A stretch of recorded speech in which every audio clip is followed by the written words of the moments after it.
گٹکھا کھا کر کے اپنے آپ کو دبلا مت کرنا. یہ جتنے گٹکھا کھانے والے لڑکے نا، وہ حضرت موسیٰ علیہ السلام کا واقعہ یاد ہے کہ نہیں؟ موسیٰ علیہ السلام نے ایک آدمی کو ایسا مکہ مارا، ایک مکہ مارا وہ مر گیا. موسیٰ علیہ السلام کے مکے میں اتنی طاقت تھی، ایک مکہ مارا مر گیا وہ آدمی.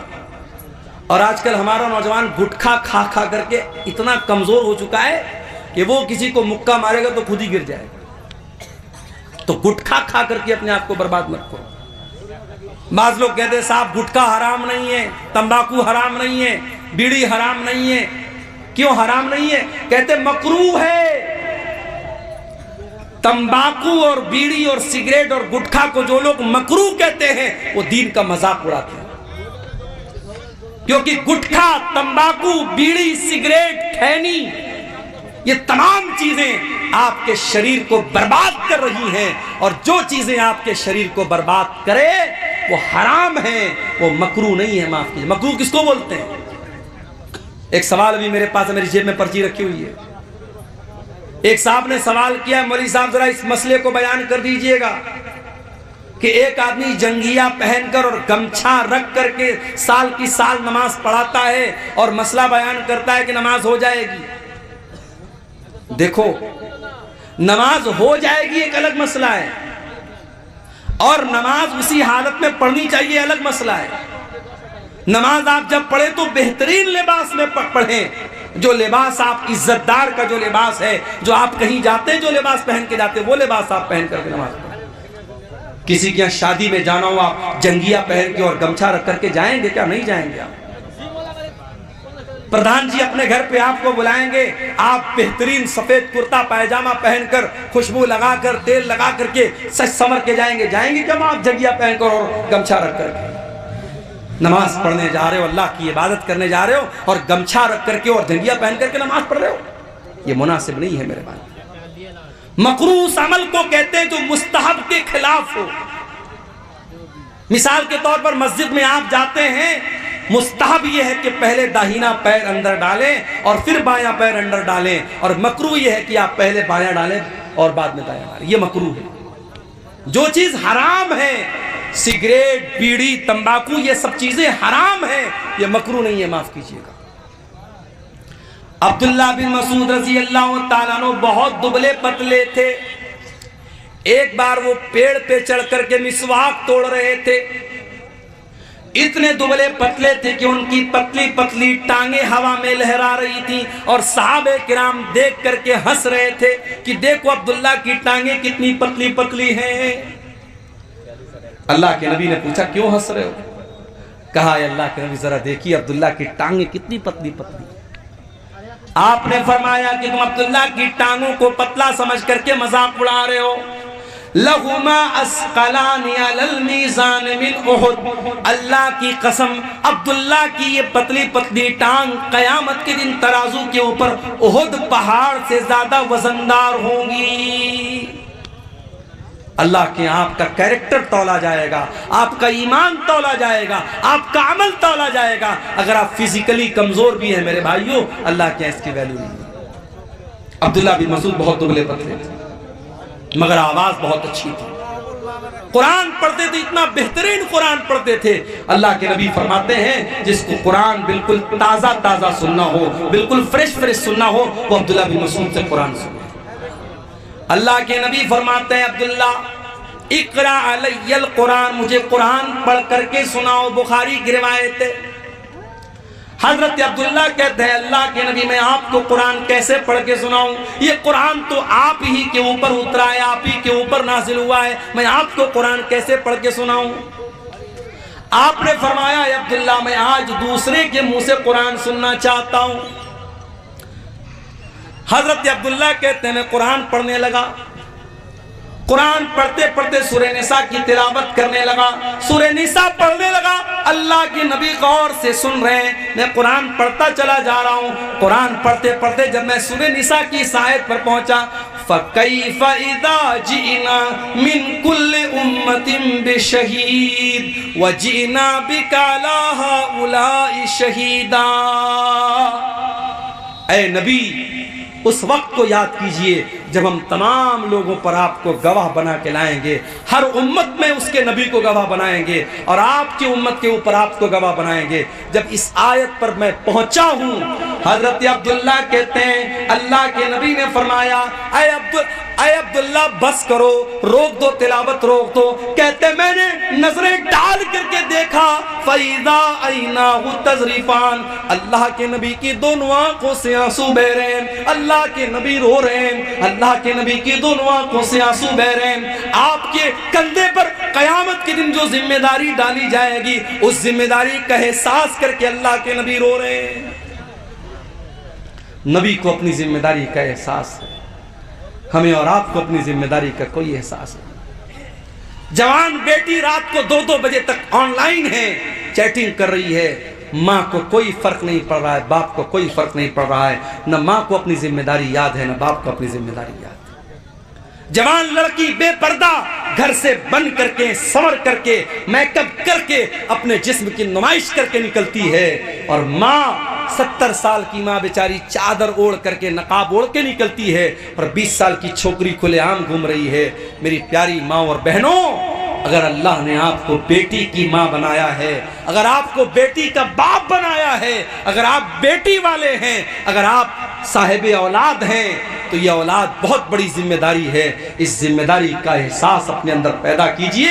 اللہ کے نبی کو اپنی ذمہ داری کا احساس ہوا، آپ کی آنکھوں سے آنسو بہنے لگے، آپ رونے لگے، آپ نے کہا عبداللہ بس کر، اب میرے اندر طاقت نہیں اور سننے کی۔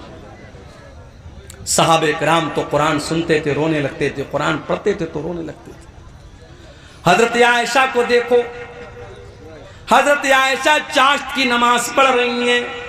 یہ چاشت کی نماز کون سی نماز ہوتی ہے جانتے ہیں؟ کوئی جانتا ہے؟ اس سامنے کی پبلک میں کوئی جانتا ہو ذرا ہاتھ اٹھا کے بتائے چاشت کی نماز کس کو بولتے ہیں؟ کب پڑھتے ہیں چاشت کی نماز؟ بولو بھائی، نہیں جانتے؟ سورج طلوع ہونے کے بعد، یعنی مغرب کے ٹائم ہے؟ کب پڑھتے ہیں بھائی؟ اچھا چلیے ماشاءاللہ، کچھ لوگ تو جانتے ہیں۔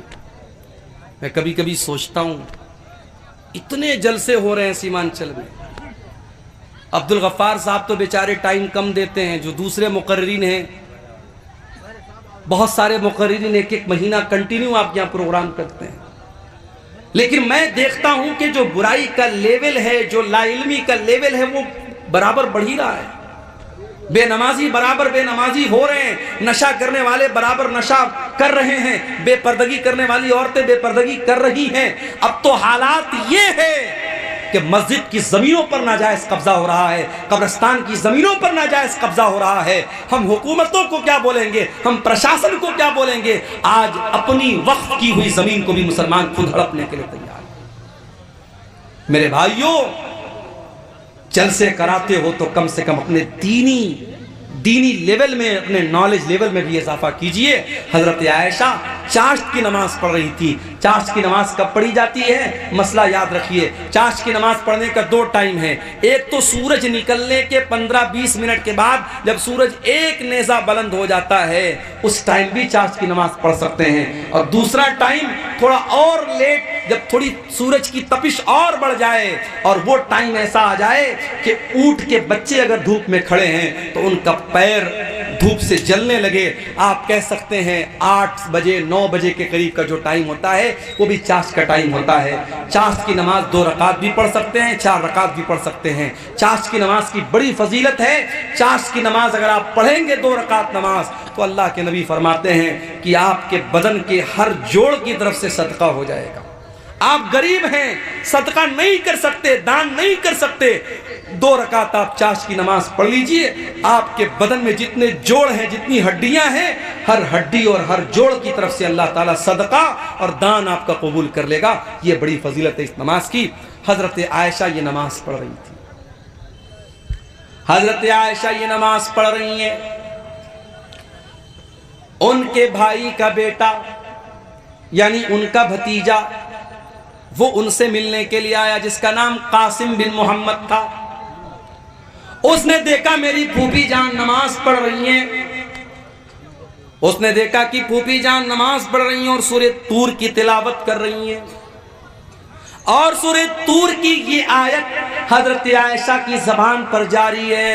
سورہ طور میں اللہ فرماتا ہے جب جنتی جنت میں جائیں گے تو کہیں گے فَمَنَّ اللَّهُ عَلَيْنَا وَوَقَانَا عَذَابَ السَّمُومِ، اللہ نے ہم جنتیوں پر بہت بڑا احسان کیا کہ اللہ نے ہم کو جہنم کی آگ سے بچا لیا۔ حضرت عائشہ اسی آیت کو پڑھ رہی ہیں اور روتی چلی جا رہی ہیں۔ ان کے دل میں یہ خیال ہے کہ اے اللہ کاش تو عائشہ کو بھی اپنے ان خوش نصیب بندوں میں شامل کر دے۔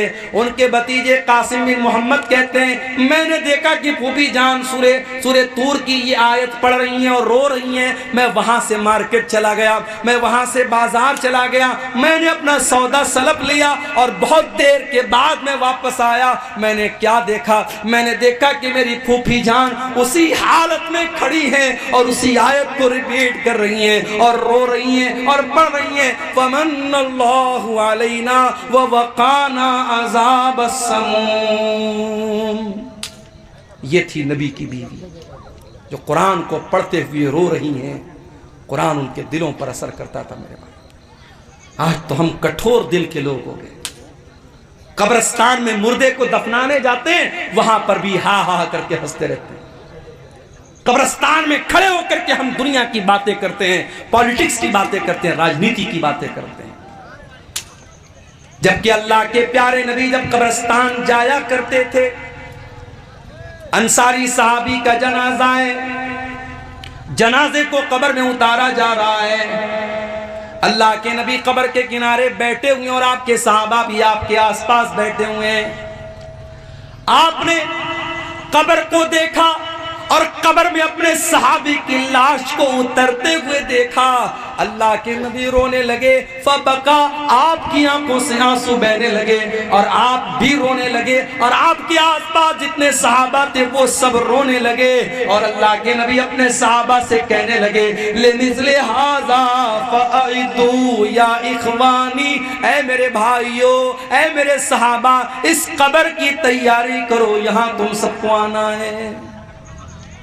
بنارس سے ایک مرتبہ میں ایک پروگرام میں جا رہا تھا، تقریباً 150-200 کلومیٹر دور ایک جگہ پڑتی ہے شاہ گنج، میں وہاں پروگرام میں جا رہا تھا۔ ہمارے ایک ساتھی تھے، کار چلا رہے تھے، راستے میں ایک جنگل آیا، اچانک ان کی ہیڈ لائٹ نے کام کرنا بند کر دیا، جنگل کے بیچ میں ہیڈ لائٹ نے کام کرنا بند کر دیا، گھپ اندھیرا، جنگل کے بیچ میں کار کھڑی ہے، ہم کار کے اندر ہیں، اے سی چل رہی ہے لیکن لائٹ بند ہو گئی، اندھیرا ہو گیا، تو ہمارے دل اور دماغ میں ڈر کی ایک لہر دوڑ گئی۔ غور کرو میرے پیارے بھائیوں، ہم قبر کے اندر جب جائیں گے، ہمارے ماں باپ ہم کو دفنانے کے بعد، ہمارے بچے ہم کو دفنانے کے بعد، ہمارے رشتہ دار ہم کو دفنانے کے بعد مٹی اپنے ہاتھ سے جھاڑ کر کے چلے جائیں گے، منکر نکیر آئیں گے۔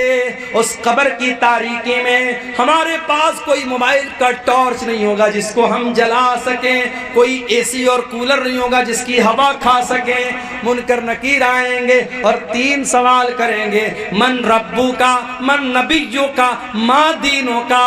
اے اللہ کے بندے تو بتا تیرا رب کون ہے، تو بتا تیرا دین کیا ہے، تو بتا تیرے نبی کون ہے۔ اور یہ 3 سوالوں کا جواب میتھمیٹکس کی بکس میں نہیں ملے گا، ان تینوں سوالوں کا جواب وگیان اور سائنس کی کتابوں میں نہیں ملے گا، ان تینوں سوالوں کا جواب ہسٹری اور اتہاس کی کتاب میں نہیں ملے گا، بھگول کی کتاب میں نہیں ملے گا، ہائی اسکول اور انٹر کے سلیبس میں نہیں ملے گا۔ ان تینوں سوالوں کا جواب مدرسہ دارالقرآن عزیزیہ کے جو بچے جس کتاب کو پڑھ کے حافظ ہوئے ہیں اس کتاب کے اندر ملے گا۔ قرآن جواب دے گا ان تینوں سوال کا، تیرا رب کون ہے، تیرا دین کیا ہے، تیرے نبی کون ہے۔ اور جب بندہ صحیح جواب دے گا، میرا رب اللہ ہے، میرا دین اسلام ہے، میرے نبی محمد صلی اللہ تعالیٰ علیہ وسلم ہے، تو فرشتہ پوچھے گا کہ تجھے یہ سوال، ان سوالوں کا جواب تجھے کیسے پتا چلا؟ تو بندہ کہے گا قرأت کتاب اللہ، اے اللہ میں نے قرآن کو پڑھا تھا، میں نے اللہ کی کتاب کو پڑھا تھا۔ قرآن پڑھا تھا، اس لیے میں نے ان تینوں سوالوں کا جواب دیا ہے۔ تو میرے بھائیوں، اس کتاب پر آپ محنت کرو۔ اس کتاب کے پڑھنے والے یہاں بچے پڑھ رہے ہیں۔ مدرسوں کو حقیر مت جانو میرے بھائیوں، مدرسوں میں پڑھانے والے ان مولویوں کو حقیر مت جانو۔ کمیٹی کے لوگوں نے مجھ کو پرچی دی ہے، یہ مولوی صاحب ذرا چندے کے لیے بول دیجئے، چندہ بہت کم ہوا ہے۔ یہ افسوس کی بات ہے، تکلیف کی بات ہے۔ اسی آپ کے شیرزابادی سماج میں فضول کاموں کے لیے لاکھوں روپے خرچ ہو جاتے ہیں۔ مشاعرہ ہو جائے ابھی لاکھوں روپے خرچ ہو جائے گا، کوئی فضول چیز ہو جائے، کوئی کھیل ہو جائے، کوئی ناچ گانا ہو جائے، لاکھوں روپیہ آپ خرچ کرنے کے لیے تیار ہو جائیں گے۔ یہ سال بھر کے مدرسے کا بجٹ آپ کے اس چندے سے چلتا ہے۔ اور آج اگر جلسے والوں کو اردو بھاشی مقرر سے یہ کہنا پڑے کہ چندہ کم ہوا ہے، آپ تعاون کی اپیل کیجئے، تو یہ ہمارے اور آپ کے لیے چلو بھر پانی میں ڈوب مرنے کا مقام ہے میرا بھائی۔ میں تو یہی کہہ سکتا ہوں، انورودھ کر سکتا ہوں، نویدن کر سکتا ہوں، گزارش کر سکتا ہوں کہ بھائی یہ مدرسے کے بچے ہیں، قرآن پڑھنے پڑھانے والے بچے ہیں، جو ہو سکے دل کھول کے تعاون کرو۔ اپنی ماں بہنوں سے کہوں گا کہ جانا تو اس ادارے کا بھرپور تعاون کر کے جانا کہ اسی مقصد کے لیے جلسہ ہوا ہے۔ اور آپ کو ایک بات بتاؤں، میں میرے نبی کی ایک سنت آپ کو بتا رہا ہوں۔ میرے نبی نے اپنی فیملی کی ضرورت کو قربان کر کے اپنے مدرسے کے اسٹوڈنٹ کی ضرورت کو پہلے پورا کیا ہے۔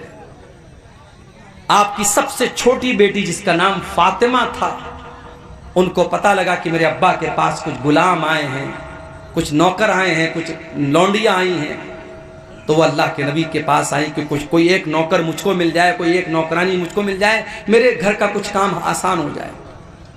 حضرت فاطمہ کی ملاقات اللہ کے رسول سے نہیں ہوئی۔ حضرت فاطمہ نے اللہ کے نبی کو پیغام اپنا پہنچا دیا حضرت عائشہ کے ذریعے کہ میرے ابا آئے تو بتا دینا کہ آپ کی بیٹی آئی تھی اور غلام آئے ہیں، ایک غلام آپ کی بیٹی کو مل جائے یا ایک لونڈی آپ کی بیٹی کو مل جائے تو بیٹی کا کام آسان ہو جائے۔ اللہ کے نبی شام کو آتے آپ کو معلوم ہوتا ہے کہ آپ کی بیٹی غلام کے لیے آئی تھی، نوکر کے لیے آئی تھی۔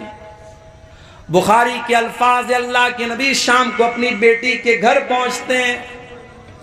حضرت علی کہتے ہیں ہم دونوں میاں بیوی بستر پر بیٹھے ہوئے تھے، اللہ کے نبی آتے ہیں، دروازہ کھٹکھٹاتے ہیں، اندر آتے ہیں اور بستر پہ آ کر کے اپنی بیٹی اور داماد کے بغل میں بیٹھ جاتے ہیں، اور اللہ کے نبی اپنی بیٹی سے کہتے ہیں اے میری بچی، مجھے پتا چلا کہ تو غلام لینے کے لیے میرے پاس آئی تھی، تو لونڈی لینے کے لیے میرے پاس آئی تھی۔ اے میری بچی، ابھی تو میرے مدرسے کے جو طلباء ہیں، جو اصحاب صفہ ہیں، جو دین حاصل کرنے کے لیے جو میرے غریب صحابہ مسجد میں رہتے ہیں، اے میری بچی، ان کے کھانے کا انتظام نہیں ہے، ان کے جینے کا انتظام نہیں ہے۔ اے میری بچی، ان غلاموں کو بیچ کر کے پہلے میں ان کا انتظام کروں گا، اس کے بعد میں دیکھوں گا میری بیٹی کو کیا ضرورت ہے۔ اللہ اکبر۔ نبی کی سنت کو بھی آج زندہ کرنے کی ضرورت ہے میرے بھائیوں۔ اللہ کے نبی نے پہلے اپنی بیٹی کی ضرورت کو پورا نہیں کیا، پہلے اپنے مدرسے کے بچوں کی ضرورت کو پورا کیا۔ حقیر نہ جانو اس مدرسے کے بچوں کو۔ اللہ کے نبی فرماتے خیرکم من تعلم القرآن وعلمہ، تم میں سب سے بہترین انسان وہ ہے جو قرآن کو سیکھتا ہے، جو قرآن کو سکھاتا ہے، جو قرآن کا ٹیچر ہے، جو قرآن کا اسٹوڈنٹ ہے، اس سے بہترین کوئی انسان نہیں ہے۔ آپ کی نظر میں سائنس پڑھانے والے کی سیلری کتنی ہونی چاہیے؟ 20,000۔ آپ کی نظر میں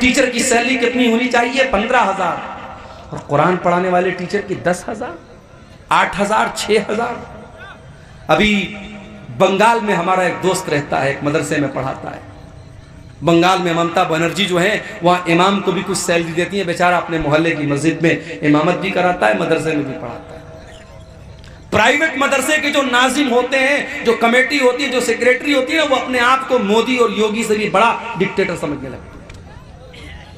اس مدرسے کی کمیٹی کے لوگوں نے کیا کہا کہ مولوی صاحب آپ ہمارے مدرسے میں پڑھا رہے ہیں تو 24 گھنٹے آپ کو ڈیوٹی کرنا پڑے گا۔ کا کیا مطلب؟ کہا 2 بجے تک آپ کو بچوں کو پڑھانا ہے، پھر شام کو ہاسٹل کی نگرانی بھی آپ کو کرنا ہے، رات بھی یہیں گزارنا ہے، ہم آپ کو 12,000 سیلری دیتے ہیں، آپ سے سارا کام لیں گے۔ ہمارے دوست نے کہا کہ بھائی مجھے بخش دو، میں امام بھی ہوں اپنے محلے کی مسجد کا، میں ڈیلی آتا جاتا ہوں، میرا خیال کرو، میں رمضان میں اتنی محنت سے چندہ لاتا ہوں، میرا خیال کرو۔ کہا نہیں، کوئی خیال نہیں رکھا جائے گا۔ ڈکٹیٹرشپ چل رہی ہے مدرسوں کی مینجمنٹ کے اندر، اور ان پرائیویٹ پڑھانے والے غریب اساتذہ اور معلمین پر بڑا ظلم بھی ہوتا ہے میرے بھائی۔ اللہ کے واسطے ایسا نہ کرو، کسی کی مجبوری کا فائدہ نہ اٹھاؤ، کسی کو حد سے زیادہ دکھ نہ دو۔ یہ قرآن پڑھنے پڑھانے والے، ان کا مقام بہت اونچا ہے، ان کی قدر کرو، ان کی عزت کرو، ان کو اچھی تنخواہیں دو۔ اور میں نے ایک بات اور کہی تھی، آپ کے اسی سیمانچل کے علاقے میں پروگرام ہوا تھا، میں نے کہا تھا کہ آج مسجدوں کے امام کی رہنے کی جگہ نہیں ہے۔ ہمارے اسحاق بھائی آئے ہیں کھیڑیا ہاٹ میں، ان کا مسجد کے امام ہیں، ان کے کمرے میں جاتا ہوں، چھوٹا سا کمرہ ہے، شادی ہو چکی ہے، فیملی کو لے کے نہیں رہ سکتے۔ کتنی مسجدیں ہیں جہاں امام کو رہنے کے لیے جو کمرہ ملتا ہے وہ کمرہ اتنا چھوٹا ہوتا ہے کہ امام صاحب بیچارے پورا پیر پھیلا دے تو کمرہ پورا فل ہو جائے گا۔ امام صاحب کے بیوی بچے کہاں رہیں گے؟ نہیں صاحب، امام صاحب بیچارے اللہ کے نیک بندے ہیں، ان کے بیوی بچے آرام سے اپنے گھر میں رہیں گے۔ آپ پسند کریں گے کہ آپ زندہ ہیں اور آپ کے بچے یتیم ہو جائیں، آپ زندہ ہیں اور آپ کی بیوی بیوہ ہو جائیں؟ اور مجھے کہنے دیجئے کہ آج بہت سارے مدرسوں سے جو کانڈ ہوتے ہیں، جو واقعات ہوتے ہیں بدفعلی کے اور حرام کاموں کے، اس کی بہت بڑی وجہ یہ ہے کہ آج بہت سارے مدرسوں کے ٹیچروں کو فیملی سے دور رکھا جاتا ہے۔ میرا بس چلے تو ہر مدرسے میں یہ قانون لگا دوں کہ جتنے بھی ٹیچر رہیں گے فیملی کے ساتھ رہیں گے، بیوی بچوں کے ساتھ رہیں گے، ان کے بیوی بچوں کے ساتھ ان کا انتظام کیا جائے، ورنہ ان مدرسوں کو بند کر دیا جائے۔ 6 مہینہ انسان شادی شدہ ہے، بیوی بچے والا ہے، بیوی سے دور رہے گا، شیطان طرح طرح کے خیالات ڈال سکتا ہے، شیطان غلط راستے پر ڈال سکتا ہے۔ میرے پیارے ساتھیو، یہ صحابہ کا دور نہیں ہے، یہ صحابہ کا زمانہ نہیں ہے، یہ تابعین کا زمانہ نہیں ہے۔ اپنی مسجدوں کے امام کو اگر گندگی سے بچانا چاہتے ہو، اپنے مدرسے کے ٹیچروں کو غلط کام سے بچانا چاہتے ہو، تو ان کو فیملی کوارٹر کا بھی انتظام کرو۔ آج اگر آپ کی کمائی اپنے لیے ہے، اگر آپ اپنے گھر کے لیے، اپنے بچوں کے لیے بہترین گھر بناتے ہو، تو مدرسے میں پڑھانے والے ان ٹیچروں کے لیے بھی آپ کو فیملی کوارٹر کا انتظام کرنا چاہیے۔ آج افسوس ہوتا ہے مجھے میرے بھائی، اتنے بڑے بڑے جلسے ہوتے ہیں سیمانچل میں، اتنے بڑے بڑے ٹینٹ لگائے جاتے ہیں، دور دور تک لاؤڈ اسپیکر کی آواز جا رہی ہے، لائٹنگ کی گئی ہے، کئی لاکھ روپے ایک جلسے پر خرچ ہوتے ہیں، اور علاقہ اتنا کمزور ہوتا ہے کہ راستے میں چل کے آؤ تو راستہ پورا خراب ہے، کہیں چلنے کے لائق نہیں ہے۔ اس کے باوجود اتنے خرچے کر کے مدرسے کا جلسہ ہوتا ہے، لیکن جب آخر میں حساب ہوتا ہے، مولوی صاحب چندہ بہت کم ہوا ہے، یہ رونا عام طور سے رویا جاتا ہے۔ ایسا کیوں ہو رہا ہے میرے بھائیوں؟ اس پر ہمیں اور آپ کو غور کرنے کی ضرورت ہے۔ اگر ان جلسوں کے چندے سے مدرسے نہیں چل پا رہے ہیں تو پھر کوئی دوسرا سسٹم نکالو، آپ جلسہ مت کراؤ۔ آپ سال میں پورے سیمانچل میں اگر 100 جلسے ہوتے ہیں، 100 نہ ہو 10 جلسے ہوں، 10 جلسے ہوں، اور 10 جلسے جو ہوں تبلیغی جلسے ہوں، دین پھیلانے کے لیے ہوں، کوئی میلہ ٹھیلا نہ لگے، کوئی لڑکیوں کا بازار میں ان کی بھیڑ نہ لگے، کوئی بے پردگی نہ ہو، قاعدے سے شریعت اور قاعدے اور قانون کے حساب سے پروگرام ہو، اور مدرسے کا چندہ آپ پرائیویٹ طور پر، انڈیویجول طور پر آپ دیں تو انشاءاللہ بہت حالات کی اصلاح ہو سکتی ہے۔ مگر مسئلہ وہی ہے، ہم سے جب کوئی پوچھتا ہے سیمانچل کا کیا حال ہے، زبان پر وہی لائن آتی ہے، وہی ہے چال بے ڈنگی جو پہلے تھی وہ اب بھی ہے، وہی ہے چال بے ڈنگی جو پہلے تھی وہ اب بھی ہے۔ دنیا کہاں سے کہاں پہنچ گئی، سیمانچل کا علاقہ آج وہیں کا وہیں ہے، جہالت ویسی ہی ہے، غربت ویسی ہی ہے، دین سے دوری ویسی ہی ہے، بے پردگی دن بدن بڑھ رہی ہے، نوجوانوں میں شراب اور نشے کا رجحان بڑھ رہا ہے۔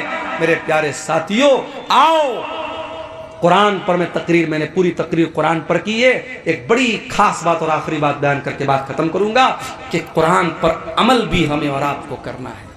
صرف قرآن کو پڑھنا کمال نہیں ہے، قرآن کو سننا کمال نہیں ہے، قرآن پر عمل بھی ہمیں اور آپ کو کرنا ہے۔ حضرت عمر فاروق کے پاس ایک آدمی آیا، اس نے حضرت عمر سے کہا، اے عمر تم ہمارے ساتھ ناانصافی کرتے ہو، اے عمر تم ہمارے ساتھ ناانصافی کرتے ہو، ہمیں پیسہ نہیں دیتے ہو، ہمیں تحفہ نہیں دیتے ہو۔ حضرت عمر بڑے غصے والے آدمی تھے، حضرت عمر کو غصہ آ گیا، ان کا ہاتھ ان کی تلوار کی طرف جانے لگا۔ ان کے دربار میں ایک آدمی تھا، اس نے کہا کہ اے عمر ابن خطاب، کیا آپ نے اللہ کا کلام نہیں پڑھا ہے؟ کیا آپ نے رب کا قرآن نہیں پڑھا ہے؟ اللہ قرآن میں کہتا ہے خُذِ الْعَفْوَ وَأَمُرْ بِالْعُرْفِ وَأَعْرِضْ عَنِ الْجَاهِلِينَ۔ اللہ قرآن میں کہہ رہا ہے کہ اے میرے بندو، معاف کر دیا کرو اور نیکی کا حکم دیا کرو اور جاہلوں سے منہ نہ لگا کرو، جاہلوں کو نظر انداز کیا کرو۔ اے عمر، یہ انسان جاہل ہے، اس کے منہ نہ لگیے، اس کو نظر انداز کر دیجئے۔ جب قرآن کی آیت پڑھی گئی، حضرت عمر سرنڈر ہو گئے، حضرت عمر فوراً ٹھنڈے پڑ گئے۔ اور حدیث کے الفاظ ہیں، بخاری کی روایت ہے، وَقَانَ وَقَافًا عِنْدَ كِتَابِ اللَّهِ۔ حضرت عمر کی عادت تھی، اگر قرآن پڑھا جاتا تھا اور قرآن کا کوئی حکم پیش کیا جاتا تھا، حضرت عمر فوراً سرنڈر ہو جاتے تھے اور مان لیتے تھے۔ میرے عزیزو، قرآن کی روشنی میں اپنی اصلاح کرو۔ قرآن کہتا ہے نماز قائم کرو، مسجدیں آج ویران ہیں۔ قرآن کہتا ہے زنا کے قریب مت جاؤ، اور آج زنا کے اڈے مسلمانوں سے آباد ہیں۔ قرآن کہتا ہے وَلَا يُبْدِينَ زِينَتَهُنَّ، عورتیں بے پردگی نہ کریں، اور آج ہماری اور آپ کی عورتیں بے پردگی کر رہی ہیں۔ قرآن کہتا ہے نشے کے قریب مت جاؤ، اور آج ہمارا نوجوان نشہ کر رہا ہے۔ قرآن کہتا ہے نماز اپنے ٹائم پر پڑھو، ہمارا نوجوان آج نماز سے دور ہے۔ قرآن کہتا ہے لوگوں سے بہترین اخلاق سے پیش آؤ، ہمارا نوجوان آج جو ہے وہ اخلاق کے معاملے میں بھی بڑا کمزور ہے۔ میرے پیارے ساتھیوں، قرآن پر آج عمل کرنے کی ضرورت ہے۔ اور اللہ قرآن میں جب قرآن کی فضیلت بیان کرتا ہے تو ساتھ میں یہ بھی کہتا ہے کہ یہ قرآن لِيَدَّبَّرُوا آیَاتِهِ، قرآن تدبر کرنے کے لیے، قرآن غور کرنے کے لیے ہے۔ میرے عزیزوں، ڈیلی آدھا گھنٹہ صحیح، 1 گھنٹہ صحیح قرآن پڑھنے کے لیے ٹائم نکالو۔ آج بنگلہ بھاشا میں قرآن کا انواد موجود ہے، اردو زبان میں قرآن کا ترجمہ موجود ہے، انگلش میں قرآن کا ٹرانسلیشن موجود ہے۔ جو زبان آپ کو آتی ہے، جو بھاشا آپ کو آتی ہے، اس بھاشا میں قرآن کو لے کر کے بیٹھ جاؤ۔ آدھا گھنٹہ، میں زیادہ نہیں بولتا، آدھا گھنٹہ ڈیلی آپ قرآن کو دینا شروع کر دو۔ میں نہیں کہتا کہ موبائل کو آپ جو ٹائم دیتے ہو وہ آپ قرآن کو دے دو، وہ دے دو گے تو زندگی سنور جائے گی، لیکن کم سے کم منیمم آپ آدھا گھنٹہ قرآن کو ٹائم دو۔ میرے بھائیوں، آپ غور کریں گے زندگی میں برکتوں کو، آپ غور کریں گے، محسوس کریں گے زندگی میں برکتوں کو۔ آج افسوس کی بات یہ ہے کہ ہمارے پاس قرآن پڑھنے کے لیے ٹائم نہیں ہے۔ دنیا جہان کی کتابوں کو ہم پڑھتے ہیں لیکن قرآن کو نہیں پڑھتے ہیں۔ میرے بھائیوں، بزنس آپ کرتے ہیں، کاروبار آپ کرتے ہیں، کاروبار میں پروفٹ بھی ہوتا ہے، لاس بھی ہوتا ہے، فائدہ بھی ہوتا ہے، نقصان بھی ہوتا ہے، مگر قرآن کی تلاوت ایک ایسی تجارت ہے، ایک ایسا بزنس ہے جس میں کبھی گھاٹا ہونے والا نہیں ہے۔ اللہ قرآن میں فرماتا ہے ان الذین یتلون کتاب اللہ، جو لوگ قرآن کی تلاوت کرتے ہیں، وَأَقَامُوا الصَّلَاةَ، نماز قائم کرتے ہیں، وَأَنفَقُوا مِمَّا رَزَقْنَاهُمْ سِرًّا وَعَلَانِيَةً، اور جو روزی ہم نے دی ہے اس میں سے خرچ کرتے ہیں، کھل کر کے بھی خرچ کرتے ہیں اور چھپ کر کے بھی خرچ کرتے ہیں۔ اللہ فرماتا ہے یرجون تجارتا لن تبور، قرآن پڑھنے والا ایسا بزنس کر رہا ہے، ایسا ویاپار کر رہا ہے جس میں کبھی گھاٹا ہونے والا نہیں ہے۔ میرے پیارے ساتھیوں، آج کی پوری تقریر اسی قرآن کی فضیلت اور قرآن کی خصوصیات پر ہوئی ہے۔ یہ پوری تقریر سننے کے بعد بھی اگر ہم قرآن کو نہیں پڑھتے ہیں، قرآن پر غور نہیں کرتے ہیں، تو میں سمجھوں گا آپ ایک کان سے سننے آئے تھے اور دوسرے کان سے آپ نے اڑا دیا۔ لیکن ہاں، اتنے بڑے مجمع میں ہماری مائیں بہنیں بھی ہیں اور آپ بھی ہیں، کوئی ایک اللہ کا بندہ بھی اگر ایسا ہے جو آج کی تقریر سننے کے بعد یہ طے کر کے یہاں سے جائے کہ ہاں اب اپنی زندگی میں ہم قرآن کے لیے بھی ٹائم نکالیں گے، قرآن پر ہم محنت کریں گے، کچھ قرآن مدرسے کو دے دیں گے، کچھ قرآن مسجد میں رکھ دیں گے، کچھ اپنی کمائی کا حصہ ہم قرآن پڑھنے والے بچوں پر خرچ کریں گے، کچھ کمائی کا حصہ ہم دینی اداروں پر خرچ کریں گے، تو انشاءاللہ ہم جو ہے اس کا اثر اپنی زندگی میں میرے پیارے ساتھیوں محسوس کریں گے۔ جاتے جاتے ہمارے جو یوٹیوبر بھائی ہیں ان کو 2 پیغام دے کے بات ختم کرتا ہوں۔ دیکھو بھائیوں، مجھے آپ سے کوئی بیر نہیں ہے۔ میں ہر بار جب میں دورے پر آتا ہوں مجھ سے لوگ کہتے ہیں شیخ صاحب یوٹیوب والوں کا کیا ہوگا؟ لیکن جب میرے پاس وہ میسج آتا ہے مولوی صاحب آپ کی تقریر پر لڑکی کی تصویر بنی ہے، آپ کی تقریر پر مودی جی کی تصویر بنی ہے، آپ کی تقریر پر بھڑکاؤ جو ہے ٹائٹل دیا گیا ہے، بہت تکلیف ہوتی ہے۔ مقصد کیا ہے؟ ویو حاصل کرنا۔